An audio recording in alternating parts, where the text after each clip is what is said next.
March 15, 2024. Los Angeles International Airport. A 42-year-old flight attendant with 19 years of perfect service was dragged off his own aircraft in handcuffs while blood ran down his face. His crime? Enforcing federal safety regulations. His mistake? Being black while doing it. Before you scroll away, ask yourself this. Would you have your phone out filming, or would you look away like most people did? Drop a comment. I want to know. The alarm clock in the small Queens apartment never made it past the first beep.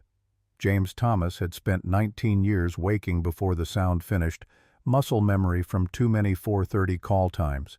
His hand found the button in darkness while his eyes stayed closed for 3 more seconds, savoring the last moment of stillness before the day began. 5:30 in the morning. The radiator clanked against March cold. Street noise from Roosevelt Avenue filtered through thin windows, early delivery trucks, the M60 bus wheezing past, someone's car alarm dying mid-wail. This was home, had been for 11 years. 2 bedrooms, rent-controlled, 3rd-floor walk-up. The building superintendent knew his schedule, left packages outside his door instead of making him trek downstairs during the narrow windows between flights. James sat up. His knees protested. 42 years, 19 of them walking airplane aisles, compression stockings barely keeping the varicose veins at bay. He'd watched younger flight attendants come and go, their backs straight, their smiles effortless. His smile was effortless too, but it cost something now. Small invisible tax paid every time someone asked for a pillow, for water, for the bathroom occupied sign to somehow unseat itself faster. Bathroom. He avoided the mirror while brushing his teeth, a habit formed over years of early flights when seeing your own exhaustion made it harder to pretend otherwise. The shower ran hot.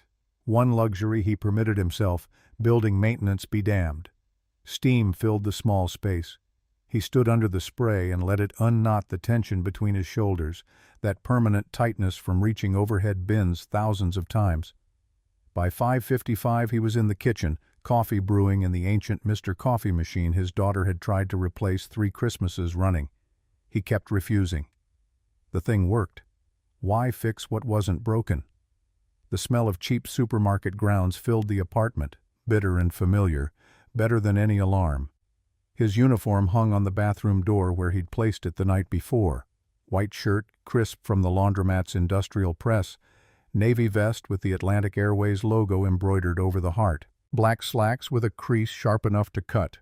Wings pin on the vest's left lapel. 19 years of service, though the company had stopped giving pins past 15. He'd had to special order this one himself, pay out of pocket, because HR said the recognition program had been streamlined. The vest fit tighter than it used to. Not much. Just enough that he'd stopped eating bread 6 months ago, started walking the extra 2 stops to the subway instead of catching it at the corner. Vanity had nothing to do with it. A 42-year-old black flight attendant couldn't afford to give passengers reasons to complain. Too heavy meant lazy. Too thin meant sickly. The margins were narrow and getting narrower. He poured coffee into a travel mug, added 2 sugars, no cream. Opened his laptop on the kitchen counter while he drank. The Atlantic Airways employee portal loaded slowly, his building's Wi-Fi fighting its usual morning battle with every apartment streaming, scrolling, downloading at once. The screen refreshed. There it was. Retirement account balance, $287,450.23. James stared at the number the way he did every morning, a private ritual nobody knew about. Not even Michelle. Especially not Michelle. $287,000. 19 years of $500 monthly contributions, the company match making it closer to $800. Compound interest doing its slow patient work while he served ginger ale and collected trash at 35,000 feet. This number was Michelle's nursing school. Her student loans already paid off. $56,000 in 4 years. Every overtime shift, every holiday worked, every time he said yes when they called asking him to cover someone's sick day. This number was his retirement in 11 years when he hit the mandatory age limit, when his back would finally get to stop bending, his feet finally get to stay flat. This number was his father's legacy, though he'd never told the accountants that when they asked about beneficiary designations. His phone buzzed. FaceTime from Chicago. Michelle's face filled the screen, pixelated for a moment before the connection steadied. She was at her desk in the studio apartment he helped her rent, medical textbooks stacked like apartment buildings around her laptop, highlighters lined up with military precision. "Dad, you're up. Always. You should be asleep. Midterm tomorrow. Anatomy." She held up a flashcard showing something bloody and complicated. "Can you name this vessel?" "I can name the vessels I serve beverages in. That's where my expertise ends." She smiled, but it didn't reach her eyes. 20 years old and already carrying weight she shouldn't have to carry. He saw it in the way her shoulders curved forward, the dark circles under her eyes that makeup couldn't quite hide. "Dad, I checked the bursar. Spring tuition posts Friday." "I know. It's $8,200. I can defer—" "Michelle, I can work more shifts at the hospital. They're always asking for CNAs." "Michelle." His voice firmed up, the same tone he used when passengers tried to stand during turbulence. "I've got it." Silence. She looked at him through the screen, and he looked back, and in that moment they both knew what they weren't saying.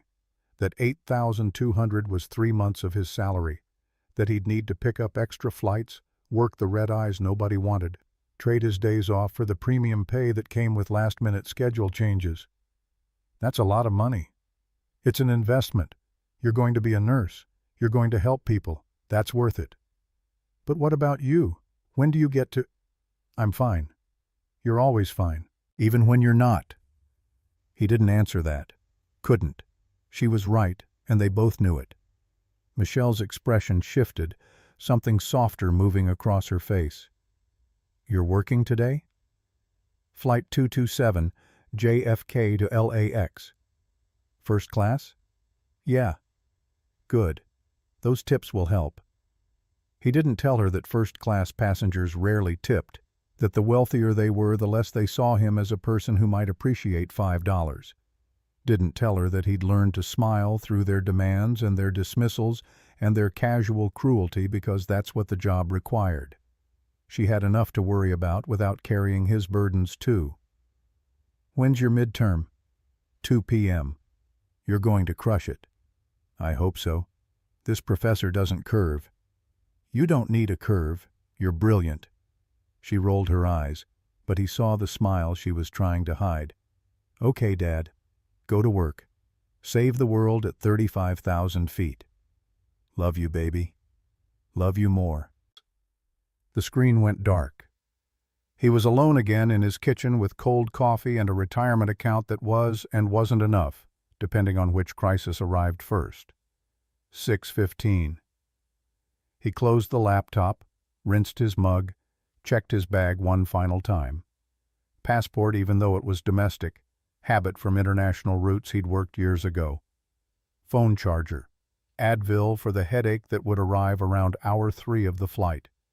Protein bars because crew meals had gotten smaller and sadder as profit margins got tighter and shareholders got hungrier. The photo on his refrigerator caught his eye as he grabbed his keys. Himself at 23, fresh-faced and impossibly young, standing next to Captain William Thomas in front of a Boeing 737. Both of them in uniform, both of them grinning. The date scrawled on the back in his father's handwriting. June 1995, the month James had graduated from flight attendant training. The month his father had told him he was proud. William Thomas had been one of 3 black pilots who'd founded Atlantic Airways in 1968 when the major carriers wouldn't hire them. He'd flown until mandatory retirement at 60, then died 5 years later, his heart giving out the same year the company he'd built went public and made millionaires out of shareholders who'd never sat in a cockpit.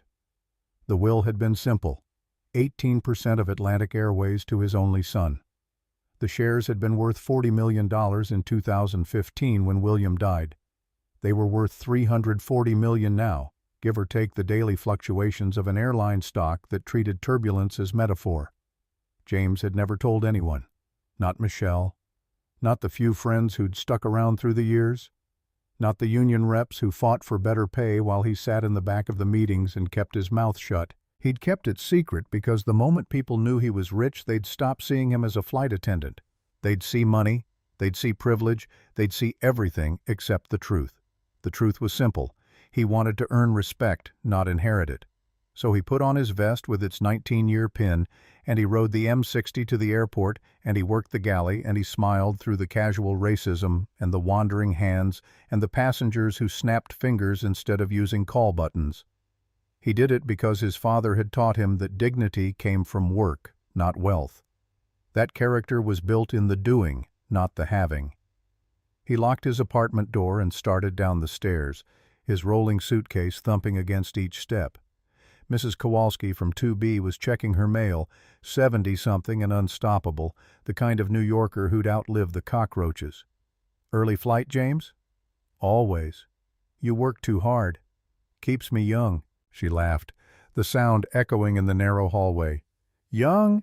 Look at you, still lying to old ladies." He grinned and kept moving. Outside, March cold hit his face. Not quite winter, but not yet spring.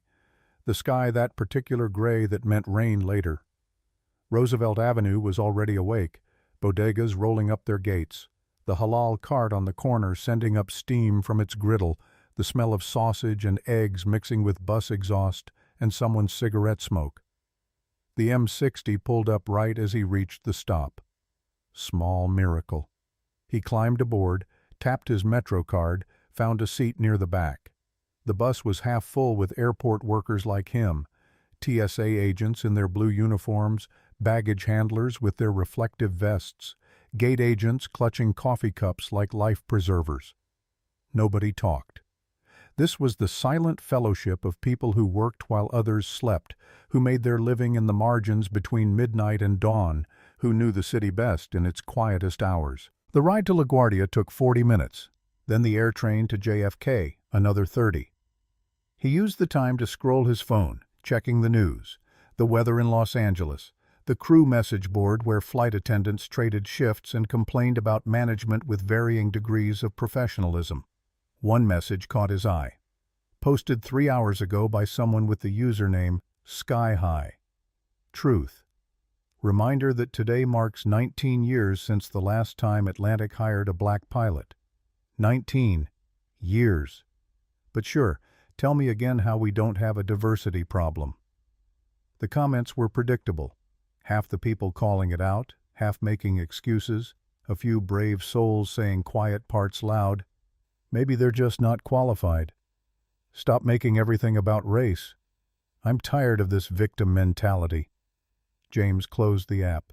He'd learned years ago that fighting in comment sections was like trying to bail out the ocean with a teaspoon. Some battles couldn't be won with words. Terminal 4 loomed ahead, its glass facade catching weak morning light. He swiped through security with his crew badge, bypassed the civilian lines, the TSA agent barely glancing at his face before waving him through. The terminal itself was waking up, gate agents powering on their computers, early passengers already camping at their gates despite boarding being hours away. The crew room was on the second floor, tucked behind the Admirals Club where the real money spent its layovers. He keyed in the code, changed monthly, another security theater nobody questioned, and pushed through the door. 4 flight attendants were already there. He recognized 3 of them from previous flights, the 4th a new face that meant either recent hire or transfer from another base. Linda Garcia stood at the front counter, reviewing paperwork with the intensity of someone who'd turned rule-following into personality. 48 years old.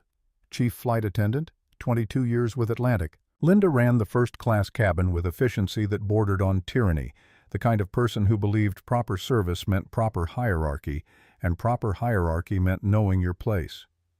She looked up when James entered. "Thomas." "Morning, Linda." "You're on 227 today, first class." "I know, I checked the roster." She paused, pen hovering over her clipboard. Her eyes did that thing they always did, that quick assessment that took in his face, his uniform, his presence, and found something wanting. He'd never been able to identify exactly what she was looking for, only that he consistently failed to provide it. First class is demanding. I've worked first class 200 times. I know, but today we have a VIP, Bradford Holdings executive's daughter. Father's negotiating a major investment, $340 million. The irony of that number wasn't lost on him. So I need you to be on top of things. Every word was professionally neutral. Every word carried subtext sharp enough to draw blood. I understand. Do you? Because one complaint from her and...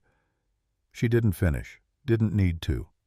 Michael Harris sat in the corner, 28 years old, 2 years with the company, the kind of eager competence that reminded James of himself at that age. Michael looked up from his phone, caught James's eye, his expression uncomfortable in the way of people witnessing something they couldn't name but knew wasn't right. Linda kept talking. Captain Miller is deadheading in 2C. He'll be observing. Make sure everything is perfect. Captain Donald Miller, 62 years old, check captain, the kind of pilot who treated the cockpit like a throne and everyone else like subjects. James had flown with him twice, both times emerging from the experience with the distinct impression that Miller believed the world had gone to hell the moment it stopped being exclusively white and male. Understood. Good. Boarding starts in 50 minutes. Make sure the galley is stocked. I want fresh flowers in first class, not those wilted carnations they tried to pass off yesterday, and double-check the champagne, Dom Perignon, not the cheaper stuff. We only stock Dom in first class. Linda's smile was thin. Just make sure. She walked away, clipboard clutched to her chest like armor. The other flight attendants scattered to their pre-flight routines. Michael approached, voice low. Hey, that was... It's fine. No, it's not. She doesn't talk to me like that. James looked at him, this young white flight attendant with good intentions and zero understanding of how exhausting it was to explain the obvious. Michael, I've been doing this 19 years. I know what I'm doing. I know you do.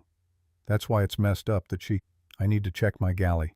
He moved past Michael before the conversation could continue, before kindness could crack the shell he needed to maintain to get through the day. Michael meant well. They always meant well. But meaning well didn't change anything when the system was designed to make meaning irrelevant. The galley prep took 30 minutes. He counted champagne bottles, checked expiration dates on the small amenity kits first-class passengers expected, made sure the coffee was ground fresh, and the tea selection included the weird organic brands that cost more per ounce than his hourly wage. Every task performed with the precision of ritual, muscle memory taking over while his mind wandered. Flight 227, JFK to LAX. 5 hours 40 minutes of airtime. Wheels up at 10:15, wheels down at 1:47 Pacific. He'd worked this route 60 times, knew every mile of it, could predict turbulence patterns over Kansas, knew that passengers always wanted extra ice during the climb and extra blankets during the descent. What nobody knew was that he owned more of this airline than any of them would earn in 3 lifetimes. Boarding began at 9:30.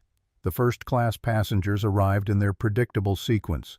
Business travelers moving with practiced efficiency, wealthy tourists moving with entitled confusion, the occasional family burning miles for an upgrade, their kids' eyes wide at the big seats and the real glassware.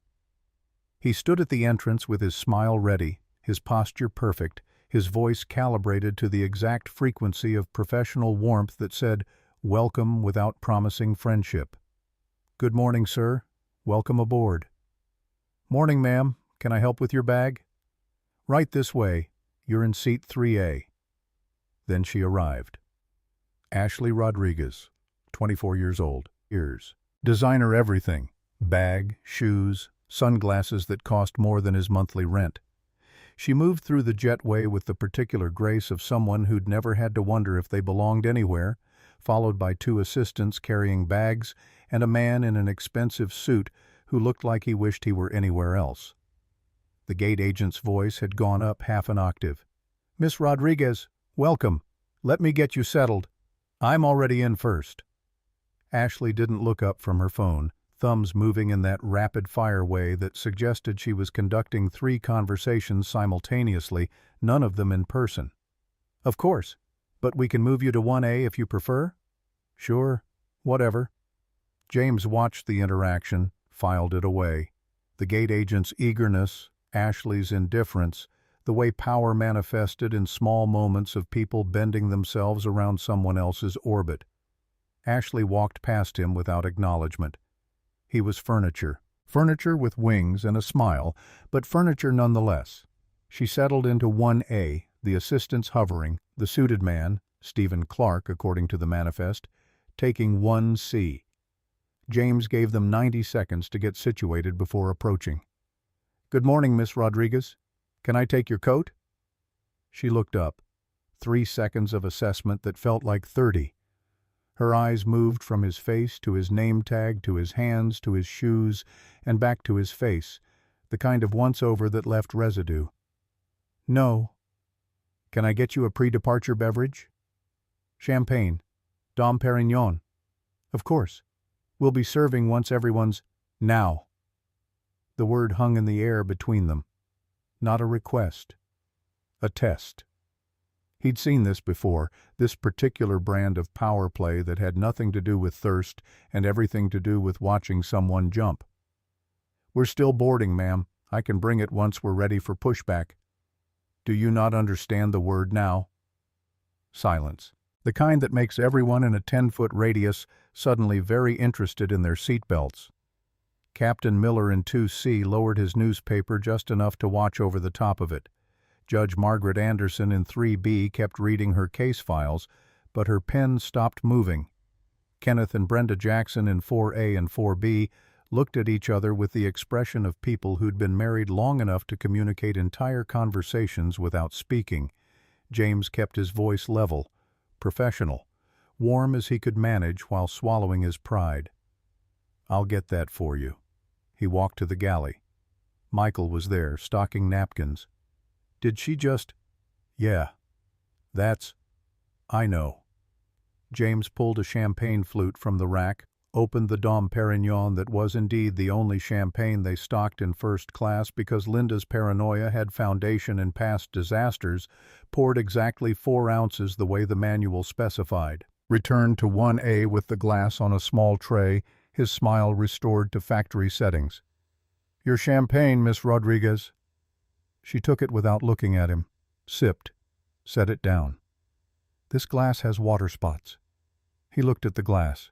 It was spotless. He'd checked it himself, held it up to the galley light to make sure. "I apologize. Let me get you another one." Back to the galley, Michael watching. "The glass was fine." "I know." New glass, same champagne, same approach, same smile. Ashley didn't even sip this time. "This champagne is warm." The champagne had been chilled to exactly 45 degrees. He'd checked the thermometer.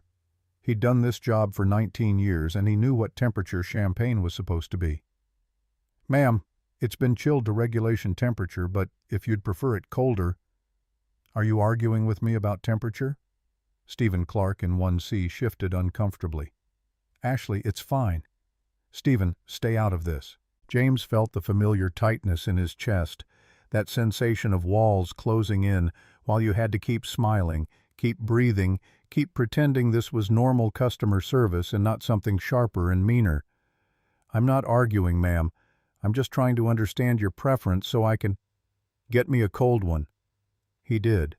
3rd glass, fresh bottle from the back of the refrigerator where it was coldest, poured with the bottle tilted at exactly the right angle to minimize bubbles, returned with his smile intact and his dignity negotiable. Ashley sipped, said nothing, didn't say thank you.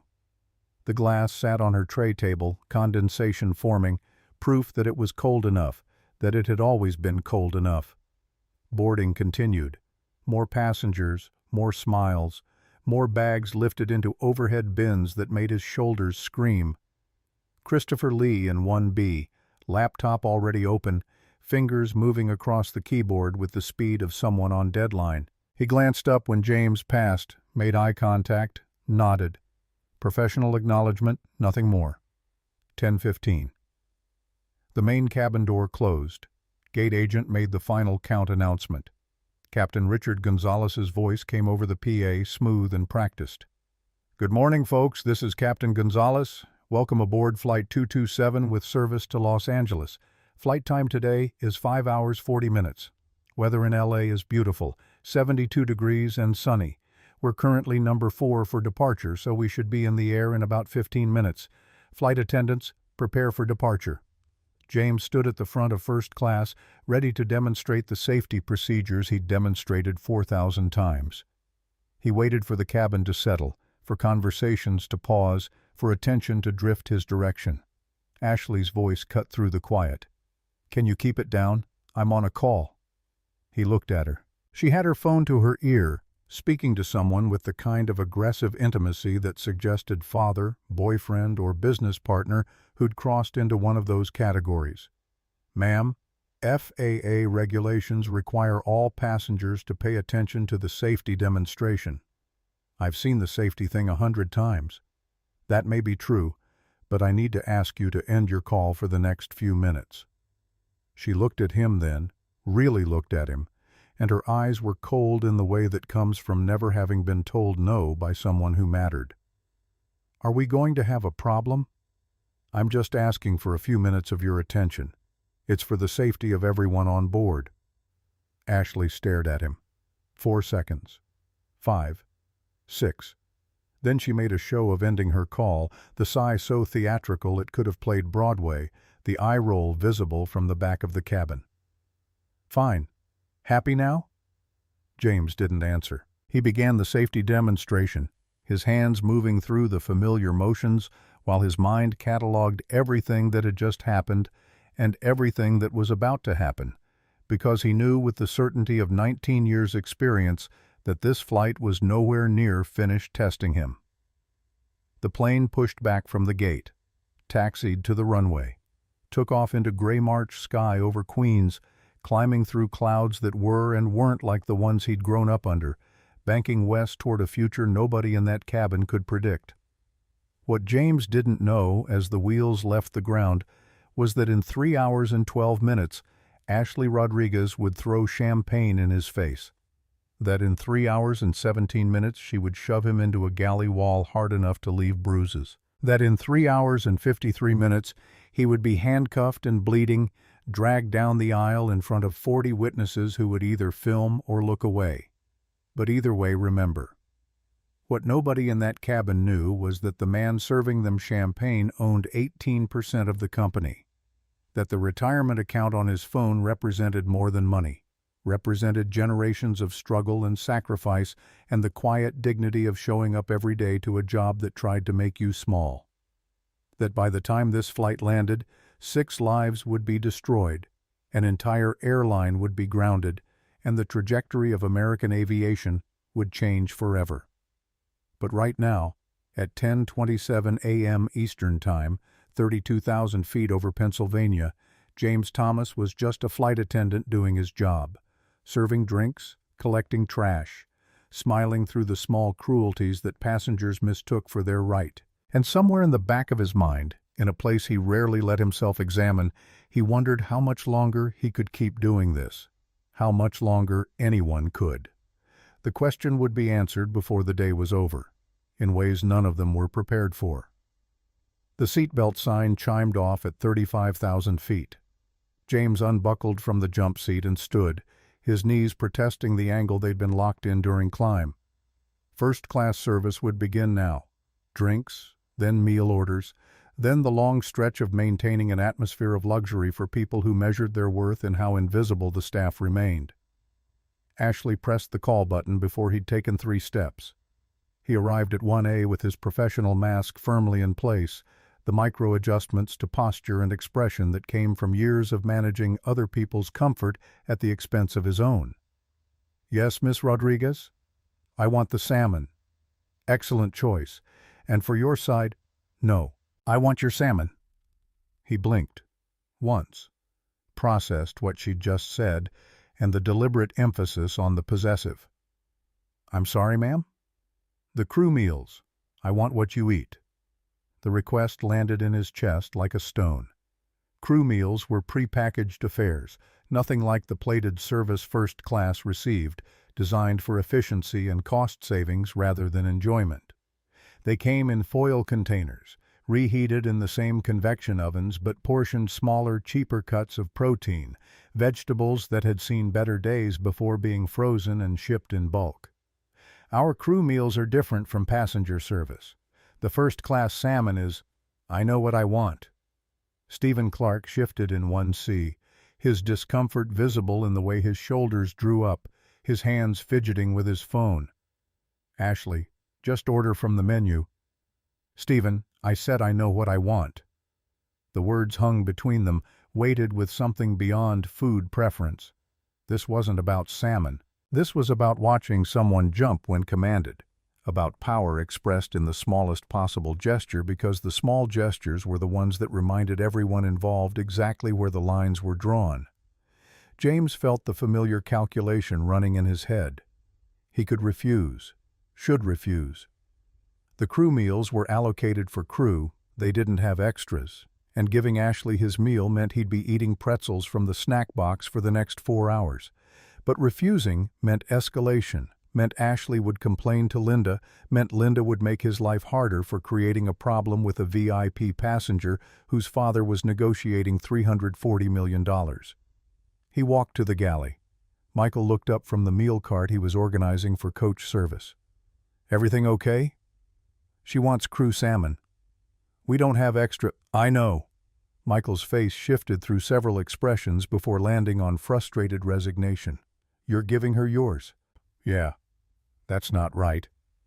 James pulled his meal from the crew storage, the foil container still cool to the touch, salmon that would reheat into something vaguely edible but nothing approaching the quality first-class passengers paid thousands for.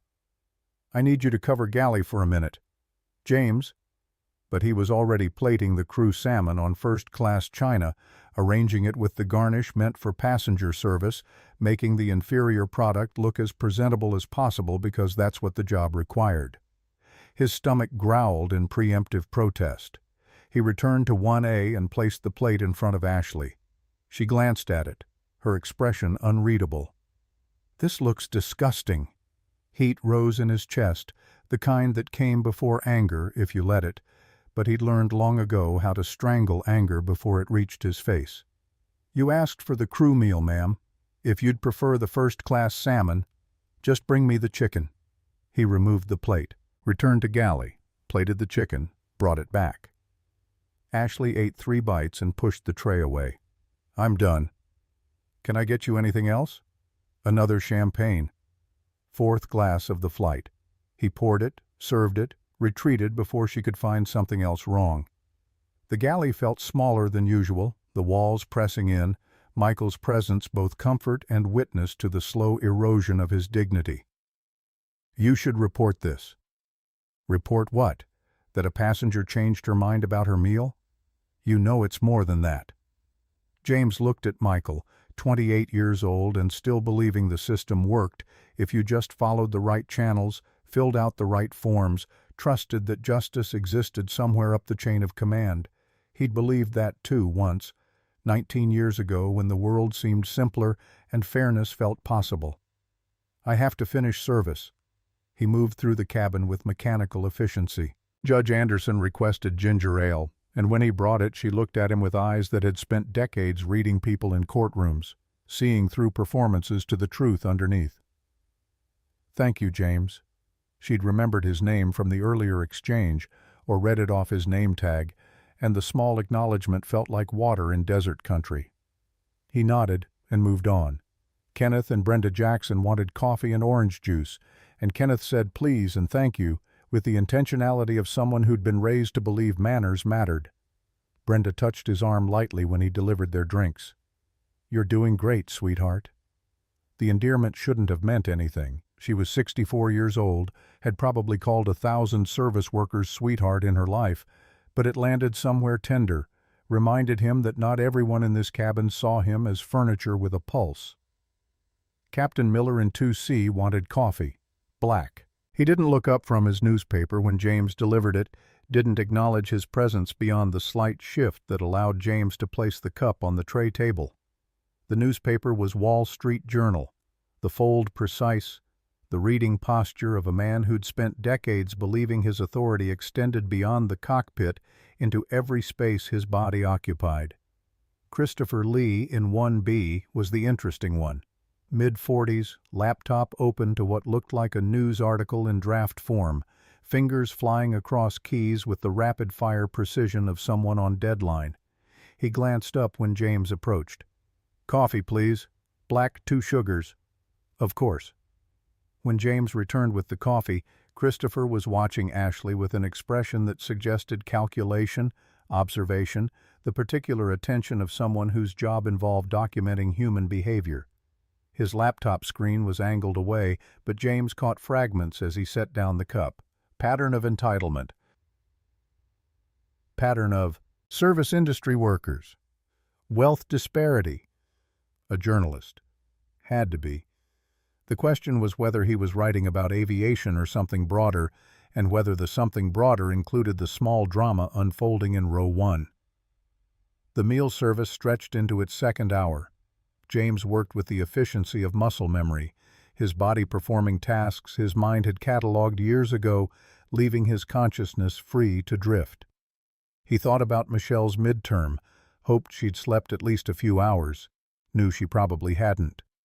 Thought about his retirement account and whether $287,000 was enough to cushion against the disasters that kept him awake at 3 a.m., medical emergencies, layoffs, the slow, inevitable decay of a body that had spent 2 decades bending to other people's comfort. Thought about his father in that photograph on the refrigerator, young and alive and believing that founding an airline meant building something that would outlast the racism that had tried to keep him grounded. William Thomas had been wrong about that, or maybe just optimistic, believing that ownership and excellence would eventually overcome the small daily cruelties that reminded you the world still measured your worth by your skin. Ashley pressed the call button again. 47 minutes since the last summons. James glanced at his watch. 12:18 p.m. Eastern. They were somewhere over Indiana, 2 hours into the flight with 3 hours 40 to go. "Yes, Miss Rodriguez?" "It's cold in here." The cabin temperature was 72 degrees, the standard maintained for passenger comfort across thousands of flights, the result of careful calibration between too hot and too cold that satisfied most people most of the time. "I can adjust your air vent. I want the cabin temperature changed." "Ma'am, we maintain 72 degrees for all passengers. If you'd like more warmth, I can get you a blanket." "Are you telling me you can't change it?" Stephen stirred in 1C, his voice quiet. "Ashley, just use the blanket." "Stephen, I don't want a blanket. I want it warmer." James kept his breathing steady. "I'll speak to the captain about the temperature." He walked to the cockpit, knocked 3 times in the pattern that signaled crew requesting entry. The lock clicked. Captain Richard Gonzalez glanced back from the left seat. "Yeah?" "Passenger in 1A requesting cabin temperature increase." Richard's co-pilot, a younger man James didn't recognize, suppressed a smile. Richard himself just shook his head. "Tell her we're at standard. She can use a blanket." "Copy that." James returned to 1A with the blanket already in hand, soft fleece in Atlantic's navy blue, the logo embroidered in silver thread. "Captain says we're at standard temperature for passenger comfort. I have a blanket if you'd like." "So you're saying no?" The words landed like an accusation. Around them, the cabin had gone quiet in that particular way that meant people were pretending not to listen while hanging on every syllable. "I'm saying we maintain the same temperature for all passengers, but I can make you more comfortable with—" "I don't want a blanket. Why is this so hard?" Judge Anderson in 3B set down her pen. Kenneth Jackson stopped mid-sip of his coffee. Christopher Lee's fingers paused on his keyboard. "I apologize for any inconvenience. Is there anything else I can—" "Yes, I want a different flight attendant."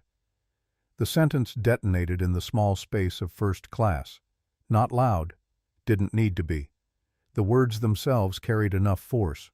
"I'm the only flight attendant assigned to first class, ma'am." "Then get someone from coach." That's not standard procedure. I don't care what's standard, I want someone else. James felt his jaw tighten, the muscle jumping in a way passengers couldn't see but he could feel, the physical manifestation of rage he wasn't allowed to express. 19 years. 19 years of perfect service, 3 commendations, 0 complaints, and this 24-year-old woman who'd never worked a day in her life was demanding his removal because he wouldn't adjust the thermostat. I'll speak to the chief flight attendant.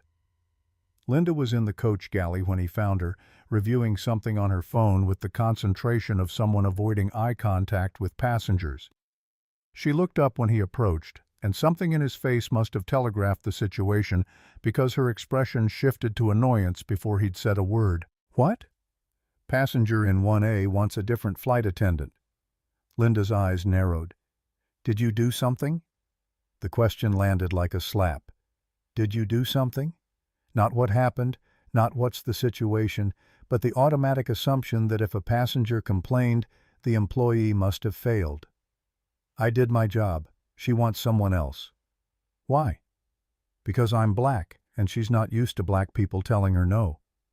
The answer sat on his tongue, bitter and true, but saying it out loud meant making it official, meant filing reports and starting processes that would consume hours and energy he didn't have. She didn't say.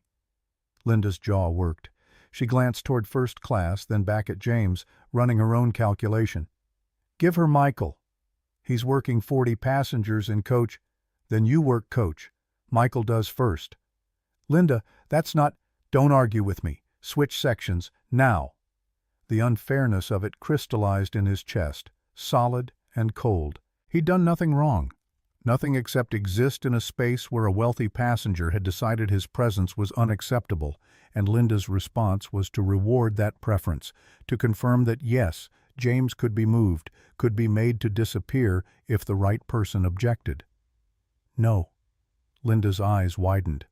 In 22 years of working together across hundreds of flights, James had never refused a direct order. Excuse me? I said no. I'm assigned to first class. She doesn't get to demand a different flight attendant because she doesn't like me. James, don't do this. I'm doing my job, that's all. Linda's hand moved to her phone. James saw the motion, understood what it meant. She was texting someone, escalating this beyond the aircraft, pulling in management or corporate or whoever made decisions about flight attendants who stopped being compliant. He walked away before she could stop him, returned to first class, resumed his position in the galley. Michael appeared 90 seconds later, confusion written across his face. Linda just told me to switch with you. I know. James, what's happening? Nothing. Stay in coach. I've got this. Michael opened his mouth to argue, caught the look on James's face, and retreated. Smart kid. Knew when to pick battles and when to trust that someone else was fighting one worth losing over. The flight continued. James served drinks, collected trash, maintained his smile while his phone buzzed in his pocket with texts he didn't check because he knew they were from Linda and he knew what they'd say. Comply. Apologize. Make this easier. 37,000 feet over Illinois, the plane shuddered through a patch of turbulence. Light chop, nothing serious, but enough that the seatbelt sign dinged on and Captain Gonzalez's voice filled the cabin.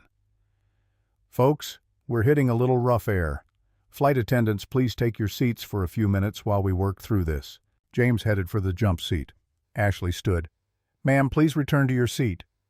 She kept walking toward the lavatory, phone in hand, the deliberate pace of someone who'd decided that rules applied to other people. Ma'am, the seatbelt sign is on. I can see the sign. For your safety, I need you to sit down until... Or what? You'll have me arrested? She laughed. The sound carried through first class, sharp and performative, designed to let everyone know she found the entire situation amusing. James felt something shift in his chest. Not anger exactly, something colder. The quiet rage that comes from being laughed at by someone who's never faced consequences, who's learned that mockery is a weapon she can wield without fear of retaliation. FAA regulation requires all passengers to be seated during turbulence. Please return to your seat. Ashley stepped closer. 6 inches separated them now, close enough that he could smell her perfume, expensive and heavy, close enough that backing away would look like retreat. "Who do you think you are?" The question hung between them, rhetorical but waiting for answer, daring him to claim any authority in a space where they both knew the power dynamics. "I'm the flight attendant responsible for your safety. People like you think you can tell people like me what to do just because you have a little uniform and some fake authority." The cabin went silent. Not the polite silence of people pretending not to notice, but the sharp vacuum that follows words that can't be unsaid, that reveal too much, that make explicit what everyone had been dancing around. Kenneth Jackson's coffee cup froze halfway to his mouth. Judge Anderson's pen stopped moving. Christopher Lee's hand shifted to his phone, subtle movement in his lap, screen angling up. James kept his voice level, quiet, measured in a way that took every ounce of control he possessed. "Ma'am, sit down. Make me. I don't need to make you. You're going to sit down because it's federal law." "You know what? I don't think so." She turned toward the lavatory. James moved to block her path, not touching, just positioning his body between her and her destination. Standard protocol for enforcing safety regulations. Ashley grabbed the champagne glass from her tray table. 3/4 full, Dom Perignon at 45 degrees. She swung her arm in a deliberate arc and threw the contents directly at his face. The liquid hit cold and shocking, champagne and water mixing as they soaked through his shirt, his vest, his tie. It dripped from his chin, ran down his collar, the sensation both physical and symbolic, the wetness mapping exactly how much dignity could be stripped in a single gesture. He didn't move, didn't wipe his face, just stood there, liquid dripping, while his brain processed what had just happened and his body fought the urge to respond in kind. "Oops." Ashley's voice carried artificial surprise, the performance of accident layered over deliberate assault. James found his voice somewhere beneath the shock. "You just assaulted a crew member. I spilled a drink. Accident. You threw it at me. Prove it. 40 people just watched you. 40 people saw me accidentally spill a drink on a flight attendant who was harassing me." The rewrite happened in real time, the narrative shifting beneath his feet. He'd seen this before in smaller forms, passengers who bumped into crew and blamed the crew for being in the way, who made demands and then complained about the quality of service when those demands were met. But this was different. This was deliberate reconstruction of reality, while the reality was still wet on his shirt. "I was enforcing FAA regulations. You were refusing to comply." Ashley shoved him, both hands to his chest, force behind it, his shoulder blades hitting the galley wall hard enough that pain radiated down his spine. "Did everyone see that? He just grabbed me. He touched me." James stood frozen, hand pressed to his shoulder where it had impacted the wall, his mind racing to catalog what had happened and what was being claimed, the gap between truth and accusation widening with every second. "I did not touch you." Captain Miller stood from 2C, 62 years old, silver hair perfectly combed, pot-belly straining against his belt, the authority of 35 years of flying written into his posture. "That's enough. Captain, I saw the whole thing, Thomas. You provoked her." The words landed like physical blows. James stared at Miller, trying to process how a check captain could have witnessed the same events and arrived at the opposite conclusion. "I did not. I'm check captain on this aircraft. You return to the galley now. I'm calling ahead to LAX. You're done." "Captain Miller, she threw a glass at me. I saw you aggressive toward a passenger. That's what I'm reporting." Linda appeared from coach, her timing too perfect to be coincidence, meaning she'd been hovering nearby, waiting to see how this played out. "James, go to the back galley." "Linda, I didn't do anything." "Go." James looked around the cabin. 40 faces in various states of shock, discomfort, guilt. Some wouldn't meet his eyes. Some looked away deliberately. Some, Judge Anderson, the Jacksons, Christopher Lee, stared back with expressions that suggested they'd seen something different from what Miller claimed. Judge Anderson gave a slight nod. "I saw it." Christopher Lee held up his phone just enough. "I recorded it." James walked to the back galley where Michael waited, his face stricken. "What happened?" "She threw champagne at me, then shoved me. Miller's reporting me for assault." "That's insane." "Is it?" Michael didn't answer. They both knew it wasn't insane, not in a world where power determined whose version of events became official record. The galley smelled like reheated pasta and coffee grounds. James's shirt was still damp, cooling against his skin, the physical discomfort minor compared to the humiliation of being exiled to the back of his own aircraft while a passenger who'd assaulted him remained in first class, probably ordering another champagne. Captain Miller's voice came over the intercom, speaking to LAX operations in the clipped professional tone that suggested he was reporting a routine issue rather than destroying someone's career. "LAX operations. This is Atlantic 227. Check Captain Miller. I need to report a disturbance. Flight attendant James Thomas has been aggressive with a VIP passenger, requesting security meet aircraft on arrival. Thomas is to be detained for questioning." The words filtered through the cabin speaker system, loud enough that passengers in coach could hear, could start forming their own conclusions about what had happened based on the sanitized corporate language of disturbance and aggressive and detained. James pulled out his phone. 3 texts from Linda, the progression clear. "Switch sections now. This is a direct order. You're being written up for insubordination." 1 text from Michael. "I'm so sorry." And 1 text from a number he didn't recognize. "I filmed everything. Christopher Lee, 1B. I'm a journalist. This isn't right." He stared at that last message, the offer of alliance from a stranger, wondering if documentation would matter when the official report came from a check captain with 35 years of credibility versus a flight attendant who'd just been accused of assault. His phone buzzed again. Different number. Unknown. "Daddy, something happened on the flight." The text was visible for 3 seconds before it disappeared. A misdirected message or a screenshot, he couldn't tell, but the tone was unmistakable. Ashley was calling her father, spinning whatever version of events would get her the response she wanted. Another buzz. Linda again. "CEO Davis has been informed. You're terminated effective immediately." The words blurred on the screen. Terminated. 19 years. 287,000 in retirement savings. Michelle's tuition due Friday. All of it evaporating because a 24-year-old woman had decided he didn't deserve respect. Michael appeared in the galley entrance.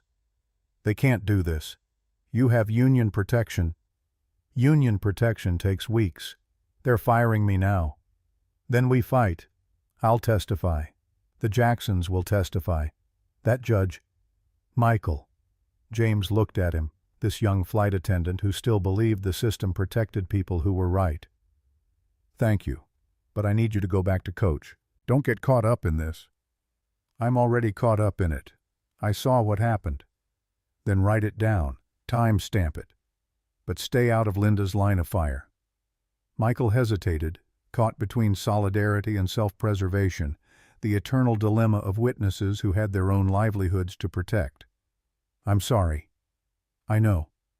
The plane began its descent over California, the seatbelt sign chiming on, James's phone buzzing with texts he stopped reading because there was nothing he could do at 35,000 feet except wait for landing and whatever came after.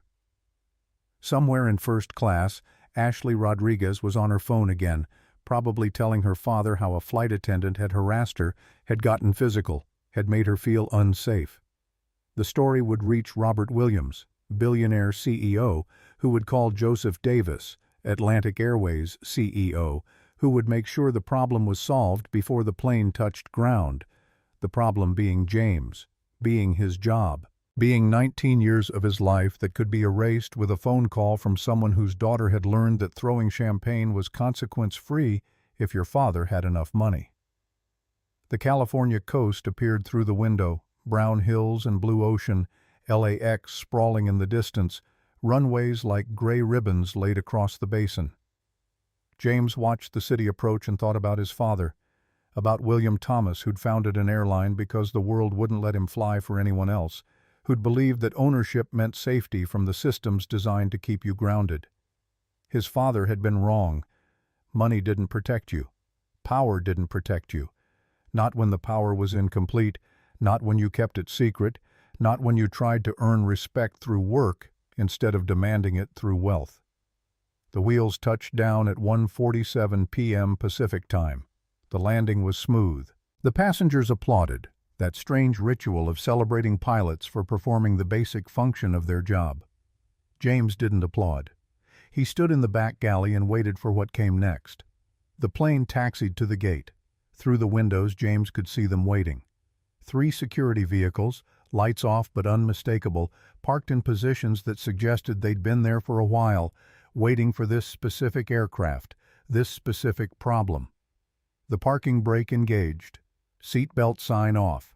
Passengers standing, gathering bags, the usual organized chaos of deplaning. Nobody looked toward the back galley. Nobody wanted to make eye contact with the flight attendant who'd been accused, who'd been exiled, who was about to be removed. Officer Gary Thompson boarded first. 35 years old, white, airport security badge 4187, the practiced authority of someone who'd done this 100 times. 3 other officers followed, their presence turning the jetway into a corridor with only one exit. "James Thomas?" James stepped forward, hands at his sides, visible and empty. "I'm James Thomas. You need to come with us." "What's the charge?" "Assault of a passenger." "I didn't assault anyone. She assaulted me." Gary's expression suggested he'd heard this defense before and found it unpersuasive. "Sir, we have a report from the captain. The captain is wrong. Sir, don't make this difficult. I'm not resisting, but I have the right to know what I'm being charged with. Turn around, hands behind your back." The command landed in James's stomach like ice water. This was happening. This was actually happening. "I haven't been charged with anything." Gary pulled handcuffs from his belt, the metal catching fluorescent light. "Turn around now." James slowly turned around, the motion feeling both cooperative and like surrender, the kind of compliance that comes from knowing resistance would make everything worse. The handcuffs clicked around his wrists. Tight. Too tight. Metal biting into skin, circulation cutting off, his fingers going numb almost immediately. "Those are too tight." "They're fine." "I can't feel my fingers." Gary ignored him, grabbing his arm with more force than necessary. "Let's go." They started moving. Gary pulled him forward, the pace too fast for James to maintain balance in handcuffs, his body stumbling, trying to keep up. As they passed through first class, James's head hit the overhead bin edge. Gary yanking him through the narrow aisle without adjusting for the handcuffs, for the inability to raise arms to protect himself. Pain exploded across his temple. Sharp and immediate, the kind that comes with impact to bone. He felt wetness before he processed what it meant. Blood, running down his cheek, warm against cold skin. Brenda Jackson gasped. "Oh my God." Kenneth stood. "He's bleeding." Gary didn't stop. "Keep moving. I need medical attention. You'll get checked out at the station." The passengers had their phones out now. James saw them in his peripheral vision, screens angled, recording, the modern reflex to document rather than intervene. 8 different phones. Maybe more. The coverage would be comprehensive. Christopher Lee's voice, quiet but clear enough to be picked up by his recording. March 15th, 1:54 p.m. Atlantic Airways employee James Thomas is being dragged off aircraft, bleeding from head wound, in handcuffs, for the alleged crime of enforcing FAA safety regulations. The walk down the aisle felt infinite. Blood dripping, passengers staring, the physical pain competing with the humiliation of being perp-walked through his own workplace while people filmed his destruction. Ashley sat in 1A, watching. A small smile flickered across her face, quick and satisfied, gone before anyone could capture it on camera, but there long enough for James to see. He looked at her directly, voice steady despite everything. "I didn't touch you," Ashley addressed Stephen, loud enough for James to hear. "See? Still threatening me." The officers pulled him off the aircraft, down the jetway, through the terminal. 200 witnesses. More phones. The performance of law enforcement, the optics of safety, the spectacle of a black man in handcuffs being paraded past travelers who would tell the story later. Did you see that flight attendant getting arrested? Without context, without understanding, with only the visual of guilt that handcuffs provided. Christopher Lee's video uploaded before they reached the security office. The timestamp read 1:57 p.m. The caption, "Black Atlantic Airways employee arrested on his own flight after white passenger assaulted him." Within 60 seconds, 3,000 people had seen it. The number kept climbing. What none of them knew, not Gary Thompson, not Captain Miller, not CEO Joseph Davis, was that the man in handcuffs owned more of Atlantic Airways than any of them would earn in 5 lifetimes. That his father had founded the airline they worked for. That in exactly 8 minutes, James Thomas would make a phone call that would ground every Atlantic aircraft in North America. But right now, bleeding and handcuffed in an airport security office, James was just another black man being told his version of events didn't matter, and he was about to show them exactly how wrong they were. The holding room smelled like disinfectant and stale coffee. Concrete floor, metal table, 2 chairs bolted to the ground, fluorescent lights humming with the frequency that gave people headaches after 20 minutes.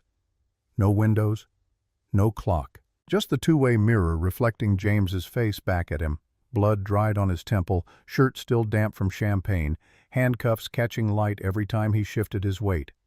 Officer Gary Thompson sat across from him, filling out paperwork with the methodical boredom of someone who'd processed 100 arrests and would process 100 more. He hadn't looked at James in 3 minutes. "I need to make a phone call." Gary kept writing. "After processing." "It's my constitutional right." "After processing." "How long is processing?" "As long as it takes." James felt the handcuffs bite deeper into his wrists. His fingers had gone from numb to tingling, that particular sensation that meant nerve compression, that meant damage if it continued much longer. "I need medical attention for my head." Gary glanced up, his eyes tracking to the dried blood, then back to his form. "Looks fine. I'm bleeding." It stopped. "The cuffs are cutting off circulation. I have nerve damage in my wrists." Gary set down his pen with exaggerated patience. "You want to file a complaint?" "Yes." "Good luck with that." They stared at each other across the metal table. James cataloged everything. The officer's badge number visible on his chest, the timestamp on the wall clock he could see through the door's small window showing 2:09 p.m., the particular expression on Gary's face that said he'd made assumptions about guilt the moment he saw a black man in handcuffs, and nothing James said would alter that calculus. "You assaulted a passenger." "No, I didn't." "Captain says you did." "The captain is wrong. Captain's the authority on his aircraft." "Authority doesn't mean correct." Gary leaned back, the chair creaking. "In my experience, guys like you always think." "Guys like me?" The words hung between them, invitation and challenge. Gary caught himself, recalibrated. "Guys who get arrested." "That's not what you were going to say?" Gary stood abruptly, the chair scraping concrete. "I'll be back. Don't move." "I'm handcuffed to a table." The door closed. Lock clicked. James was alone with his reflection, and the growing certainty that this situation was designed to break him down before anyone with actual authority showed up to make decisions. Standard interrogation technique: isolate, make them wait, let anxiety do the preliminary work. His phone was in the pocket of his vest, confiscated when they'd brought him in, sitting in a plastic tray somewhere beyond his reach. He thought about Michelle, probably in her anatomy midterm right now, filling in answers about vessels and tissues and systems she'd memorized through sleep deprivation and determination. She'd text him after like she always did, asking how his day went. He wondered what he'd tell her. The door opened. Different officer, older, female, name tag reading Karen Martinez, 50-something. The weathered competence of someone who'd seen enough to recognize when situations were more complicated than paperwork suggested. "Mr. Thomas, you have a right to one phone call. You want to make it now?" "Yes." "Local call only." "It's local." She uncuffed his right hand, the relief immediate and painful as blood rushed back into compressed tissue. She handed him a desk phone, the receiver heavy and outdated, the cord spiraling down to a base unit that probably hadn't been upgraded since the 90s. James dialed from memory. The number connected to a direct line that bypassed receptionists and assistants, the kind of access reserved for emergencies and shareholders who needed to reach decision-makers without delay. 3 rings. Someone picked up. "It's James Thomas, employee number 47,291. I'm being detained at LAX security office. I need you to execute emergency protocol 7. The voice on the other end was crisp, professional, female. Judith Chen, executive assistant to the board chairman, someone who'd worked for his father before the position transferred to Timothy Scott. "Mr. Thomas, are you certain?" "Yes, right now. Ground all Atlantic operations until this is resolved. Contact board chairman Timothy Scott. Have him call Daniel Martin at the Union. I'll be filing formal complaints against Captain Donald Miller, Chief Flight Attendant Linda Garcia, and CEO Joseph Davis within the hour." A pause. The sound of typing, rapid and efficient. "Sir, that will ground 147 aircraft." "I know what it will ground. I own 18% of the company. I'm invoking Article 12, Section 4 of the Corporate Charter, Emergency Shareholder Action. Do it now." "Understood. Executing protocol." The line went dead. James handed the phone back to Karen Martinez, who'd been watching with increasing confusion. "Who was that?" "My lawyer." "What did you mean you own 18%? "You'll find out." Gary Thompson reappeared in the doorway, his expression suggesting he'd been briefed on the phone call but not its content. "Find out what?" James looked at his watch. 2:11 p.m. Pacific. "In about 6 minutes. The officers exchanged glances. Karen cuffed his hand back to the table, gentler than Gary had been, and they both left. The lock clicked again. James sat in the silence and counted seconds, his mind running through the cascade of events that would be unfolding across the country right now. Judith calling Timothy Scott. Timothy pulling up Article 12, Section 4, the emergency provision William Thomas had written into the corporate charter in 1968 when 3 black pilots had decided that ownership was the only protection against an industry designed to keep them powerless. The article was clear.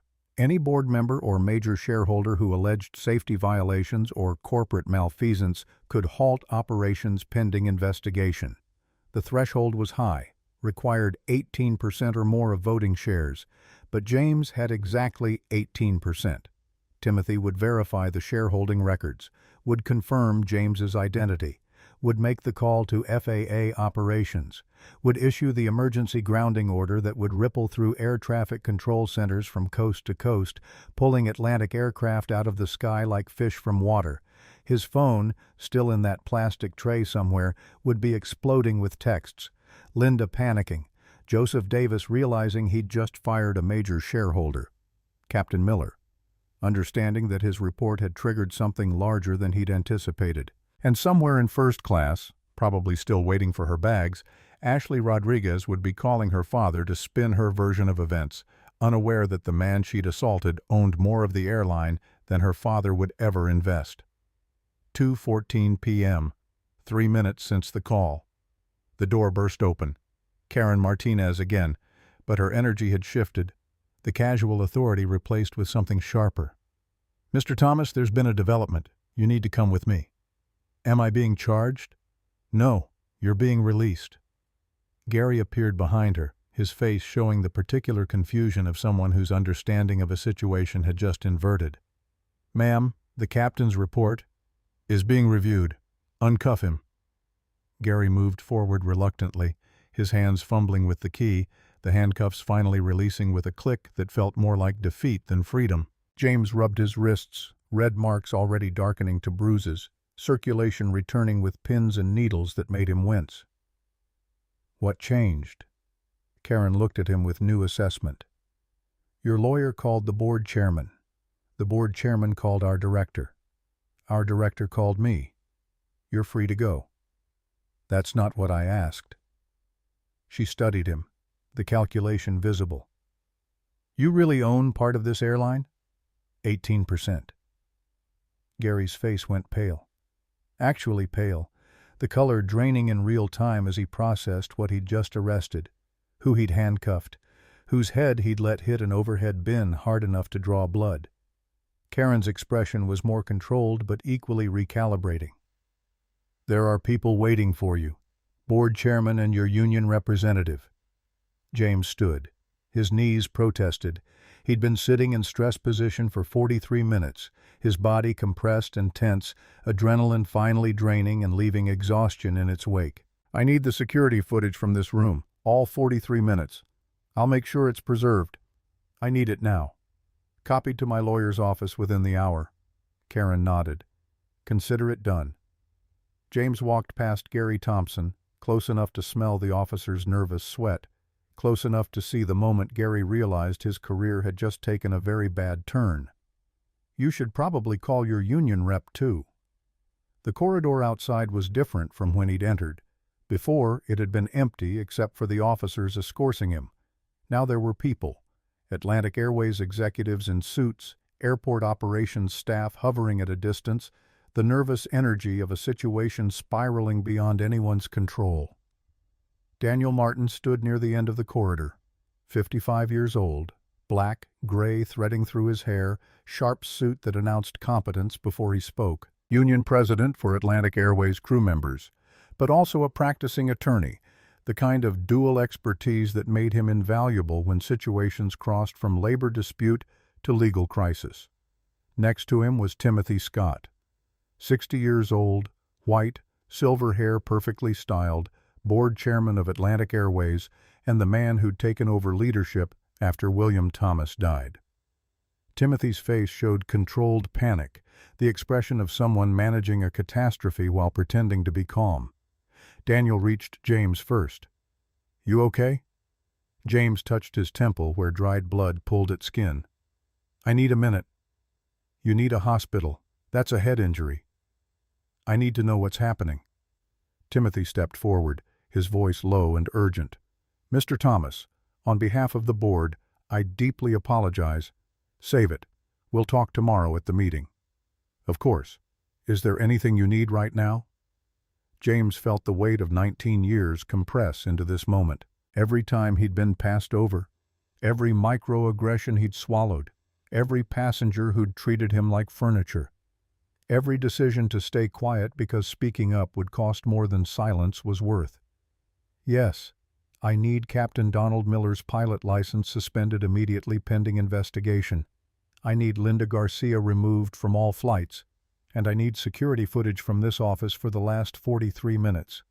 Timothy pulled out his phone. Done. I'll make the calls right now. Good. And Timothy, tell Joseph Davis I want his resignation on my desk by tomorrow morning. Mr. Thomas, the CEO serves at the pleasure of the board. I'm calling an emergency board meeting. Tomorrow, 9 a.m. Joseph Davis will be answering questions about why he terminated a shareholder without investigation. He can resign now or be fired then. His choice. Timothy's throat worked.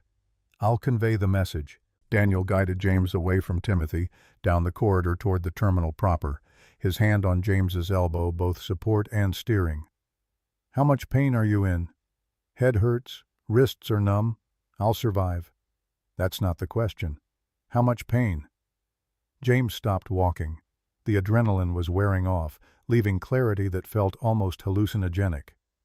Daniel, she threw champagne in my face. Then she shoved me into a wall, and Captain Miller had me arrested for it. I was bleeding and handcuffed on my own aircraft. I know, I saw the video. What video? Christopher Lee, journalist in seat 1B. He filmed everything, posted it 20 minutes ago. It's already at 500,000 views. The number landed wrong in James's brain. 500,000. People he'd never meet watching the worst moment of his professional life, watching him get assaulted and arrested, watching proof that would either vindicate or destroy him depending on who controlled the narrative. What's it show? Exactly what you just described. Ashley Rodriguez throwing champagne, shoving you, you never touching her. Miller standing up and taking her side, the whole thing. Something loosened in James's chest. Relief mixed with vindication, mixed with the bitter knowledge that even with video evidence, even with witnesses, even with Christopher Lee's documentation, the initial instinct had been to believe the white woman over the black flight attendant. The video didn't prevent his arrest. It only made the arrest harder to justify after the fact. I want to see it. Daniel pulled out his phone, opened Twitter. The video was pinned at the top of Christopher Lee's feed, captioned, "Black Atlantic Airways employee arrested on his own flight after white passenger assaulted him." James watched himself on the small screen, watched Ashley's arm swing, champagne hitting his face, watched her shove him, his body hitting the galley wall, watched Miller stand up, watched Linda appear, watched his own exile to the back galley while Ashley remained in first class like nothing had happened. The video had 547,000 views, 8,000 shares. The comments were a war zone, half the people outraged on his behalf, half making excuses for Ashley, a vocal minority claiming the video was edited or staged, or that James must have done something off camera to deserve it. "This is going to get bigger." Daniel nodded. "It's already bigger. CNN picked it up. Bloomberg, Wall Street Journal has a reporter calling me every 10 minutes. What are they asking? Who you are, why Atlantic grounded their fleet, what Ashley's father does, whether this is racial." Daniel paused. "James, they're asking questions I haven't answered yet. I need to know what you want me to say." James thought about his father, about the photograph on the refrigerator, about 19 years of keeping secrets because he'd believed that invisibility was safer than exposure, that working quietly would eventually earn the respect that wealth alone couldn't buy. He'd been wrong. Invisibility hadn't protected him. It had made him vulnerable, made him expendable, made it possible for Joseph Davis to fire him with a text message because nobody knew that firing James Thomas meant firing a major shareholder. Tell them the truth. Which truth? All of it. That I'm William Thomas's son. That I own 18% of Atlantic Airways. That I've worked as a flight attendant for 19 years because I wanted to earn respect on merit. James looked at Daniel. Tell them that merit doesn't matter when the system is designed to erase you anyway. Daniel's expression shifted, something like pride moving across his face. That's going to be the headline. Good. Let it be the headline.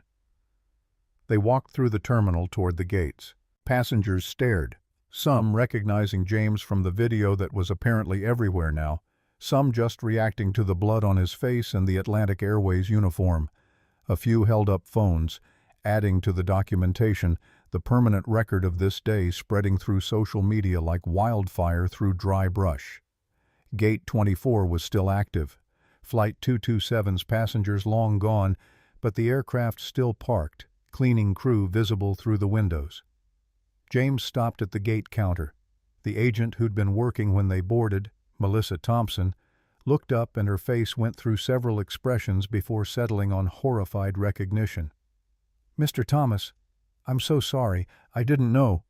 "Where's Ashley Rodriguez?" "She left about 20 minutes ago. Baggage claim, I think." James pulled out his phone. Daniel had retrieved it from the security office along with his wallet and keys. 17 missed calls, 34 text messages. He ignored them all and opened the phone's camera, taking photos of the gate area, the aircraft, establishing his presence here post-arrest, creating his own documentation. Daniel watched without comment. Smart lawyer, knew the value of building a record. "I want to make a statement." "Here?" "Here, now, before anyone else controls the story." Daniel glanced around. The gate area was relatively empty, just scattered passengers waiting for later flights, but that would change fast once word got out. You sure? We could schedule a press conference, do this properly.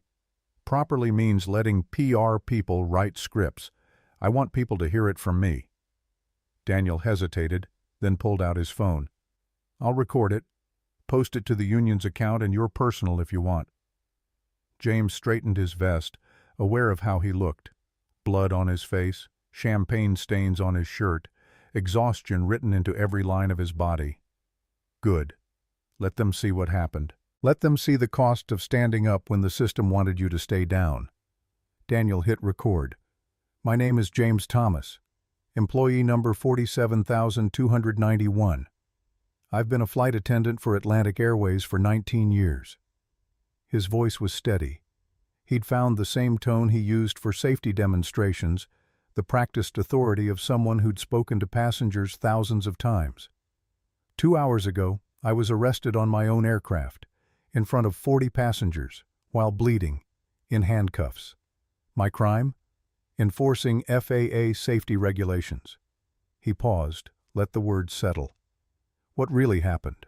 A passenger threw champagne in my face, then shoved me into a wall. When I asked her to follow federal law, the captain had me arrested.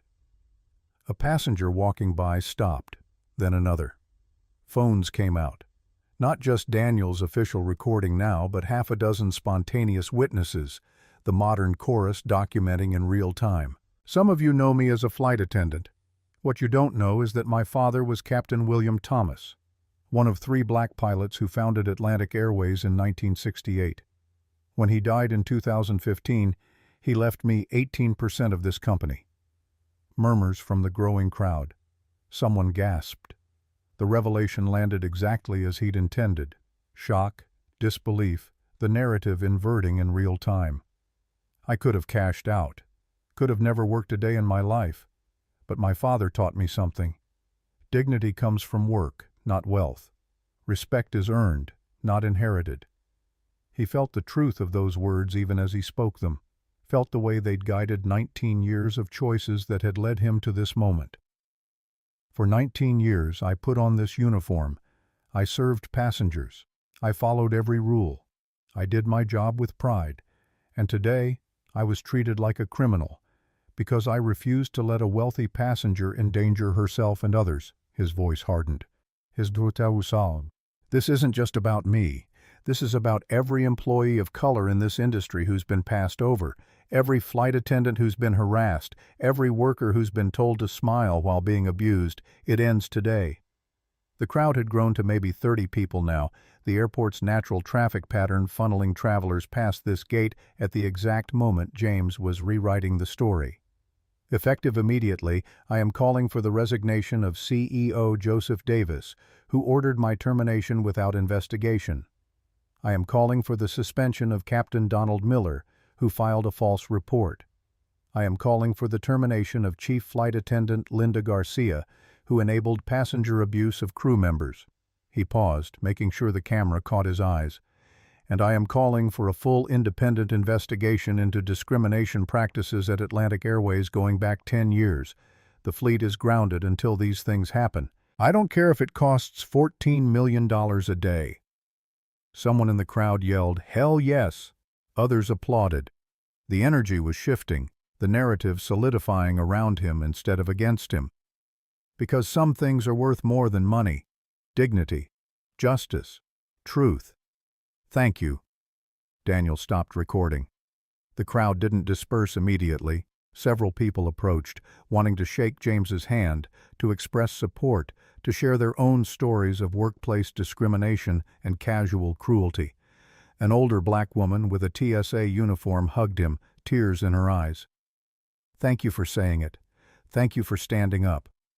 A white businessman in his 50s handed James his card. I'm an employment attorney. If you need additional representation, call me. No charge. James took the card, pocketed it, accepted handshakes and support while his head throbbed and his wrists ached and exhaustion pulled at him like gravity. Daniel eventually extracted him from the crowd, guiding him toward the terminal exit where daylight filtered through tall windows. That was either brilliant or career suicide. James almost laughed. Daniel, they already fired me. What career am I supposed to be worried about? Fair point. Where do you want to go? Hospital, then home. Then I need to call my daughter before she sees this on the news. I'll drive you. They walked through the terminal, Daniel making phone calls to arrange the board meeting while James focused on putting one foot in front of the other, his body running on fumes and principle. Gate agents stared as they passed. Some pointed. One started clapping, then others joined, scattered applause following them through Terminal 4 like a wave building momentum. The recognition was surreal. He'd worked at this airport for 19 years in practical invisibility, just another flight attendant in a Navy vest, part of the scenery passengers looked through rather than at.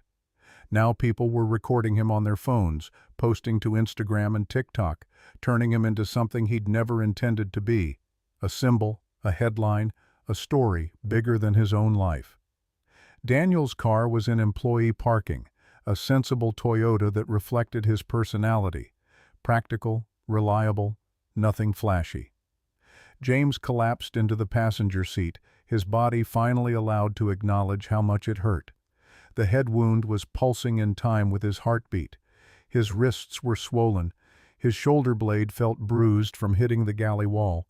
Nearest emergency room? There's a UCLA clinic 10 minutes from here. They'll see you faster than a full ER. Daniel drove in silence for the first few minutes, navigating LAX traffic with the practiced efficiency of someone who'd done this route 1,000 times. When he finally spoke, his voice was thoughtful. You know, this is just the beginning. I know. Atlantic's legal team is going to come after you. Ashley's father is going to come after you. This is going to get ugly before it gets better. James stared out the window at Los Angeles flowing past, palm trees and strip malls and billboard lawyers promising justice for accident victims. It was already ugly, Daniel. I just made it visible. That's a good line. Use that when reporters call. How many reporters are calling? Daniel's phone buzzed in the cup holder between them. He glanced at the screen. 17 media requests in the last hour. CNN, MSNBC, Fox, every major newspaper, 3 podcast networks, and something called the Daily Labor Report, which I've never heard of. What are they asking? Everything. Your background, Ashley's identity, Robert Williams' connection, whether you're planning to sue, whether this is part of a larger labor action. Daniel paused. James, this is going to consume your life for the next few months. Every decision you make will be scrutinized, every word analyzed. Are you ready for that? The question deserved consideration. James had spent 19 years avoiding scrutiny, keeping his head down, maintaining the invisibility that let him move through the world without constant friction. Going public meant surrendering that protection, meant accepting that strangers would have opinions about him, that his face would be attached to debates he'd never wanted to have. But staying quiet had led him here, handcuffed and bleeding because a passenger had decided his dignity was negotiable. Silence hadn't protected him. It had made him vulnerable. I don't know if I'm ready, but I'm doing it anyway. The clinic was tucked into a medical plaza off Sepulveda, the kind of facility that served as middle ground between emergency room and urgent care. Daniel parked and they walked in together, James's uniform drawing immediate attention from the nurse at intake. I need to be seen for a head injury and possible nerve damage in my wrists. The nurse took one look at the dried blood and the bruising on his wrists and bypassed the usual intake process. Come with me. The examination room was sterile and fluorescent.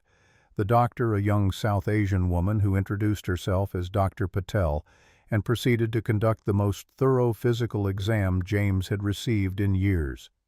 She cleaned the head wound, required 3 butterfly closures to keep it from reopening, and ordered x-rays for his wrists, even though he insisted they just hurt. Humor me. I want to rule out fractures.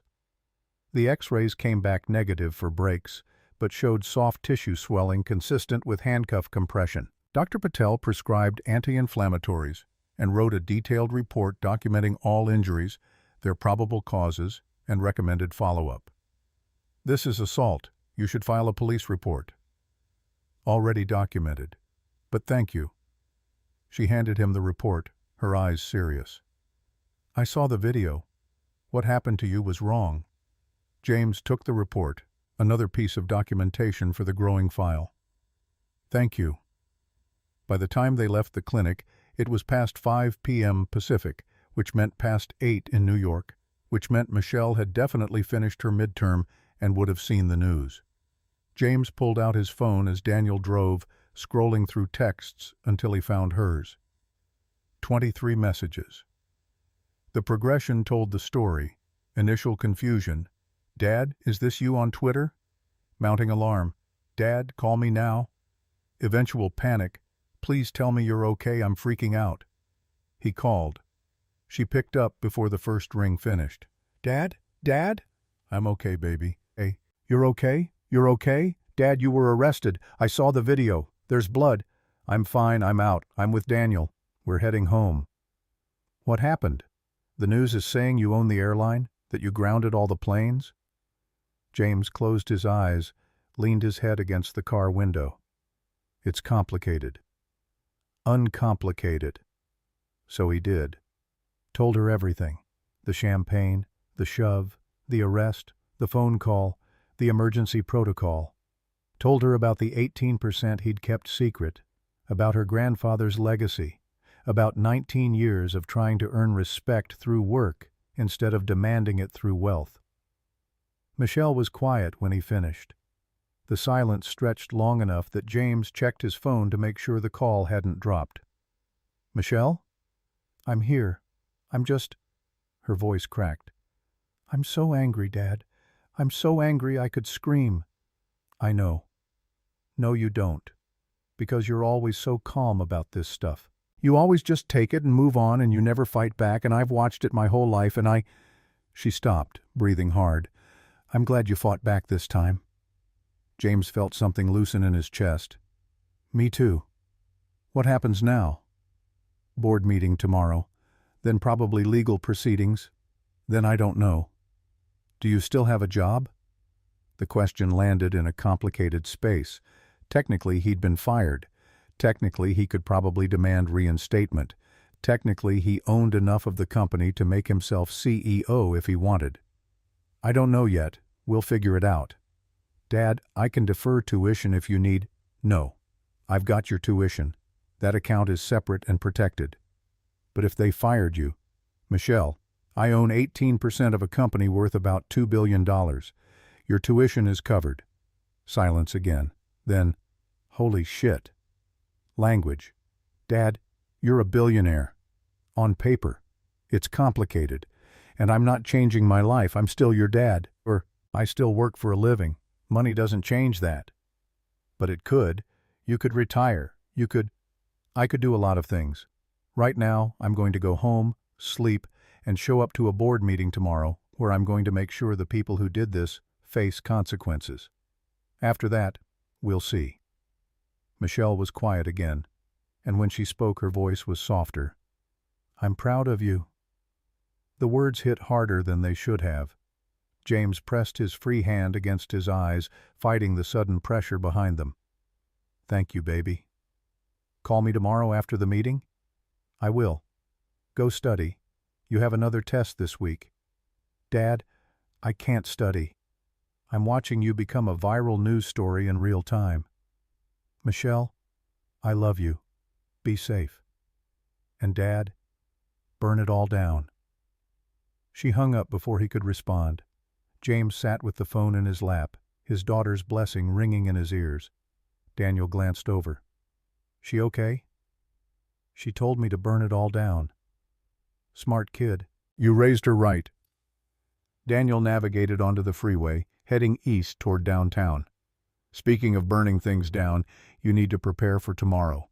The board is going to push back. Joseph Davis isn't going down without a fight."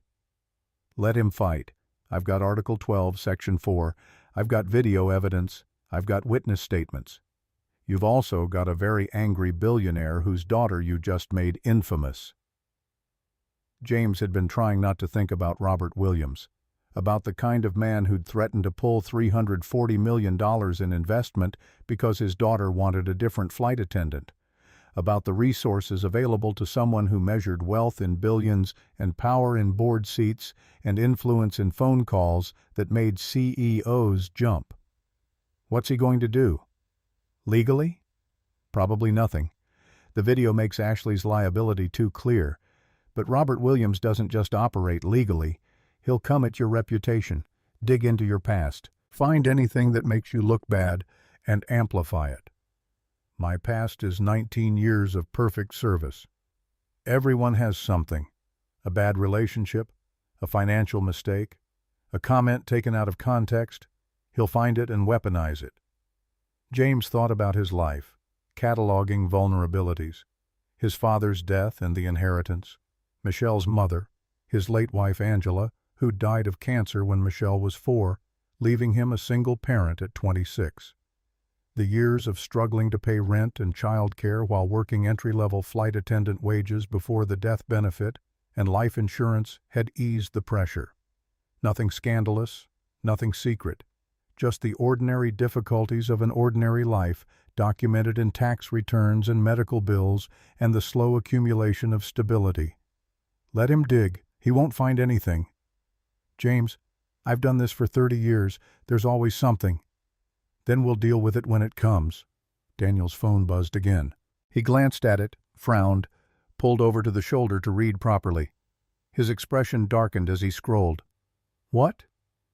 Daniel handed him the phone. Email from Atlantic Airways General Counsel.